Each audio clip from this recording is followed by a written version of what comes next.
यात्रीगण कृपया ध्यान दें। गाड़ी नंबर 999 पावर एक्सप्रेस छपरा से चलकर बलिया के रास्ते आरा जंक्शन आ रही है।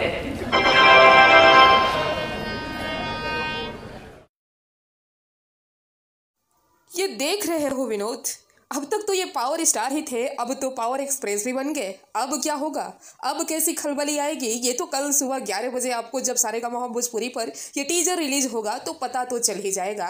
वैसे मोशन पोस्टर ने जिस तरह से कमाल का जादू बिखेरा है, ये देखने के बाद लगता है कि हाँ भाई वाकई में कुछ बवाल तो होने वाला है इस सॉन्ग में।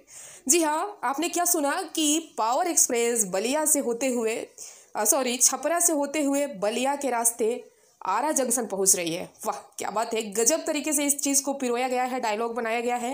अब देखते हैं कि गाना कैसा है, म्यूजिक किस टाइप का है। खैर म्यूजिक SBR ने दिया है तो उम्मीद करते हैं कि म्यूजिक बेस्ट होगा, क्योंकि लाल घाघरा में भी शायद वही थे।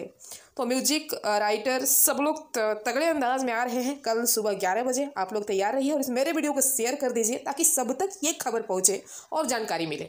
आप लोग की क्या राय है, कॉमेंट जरूर कीजिएगा इस लाइन के लिए। तब तक के लिए कल मिलते।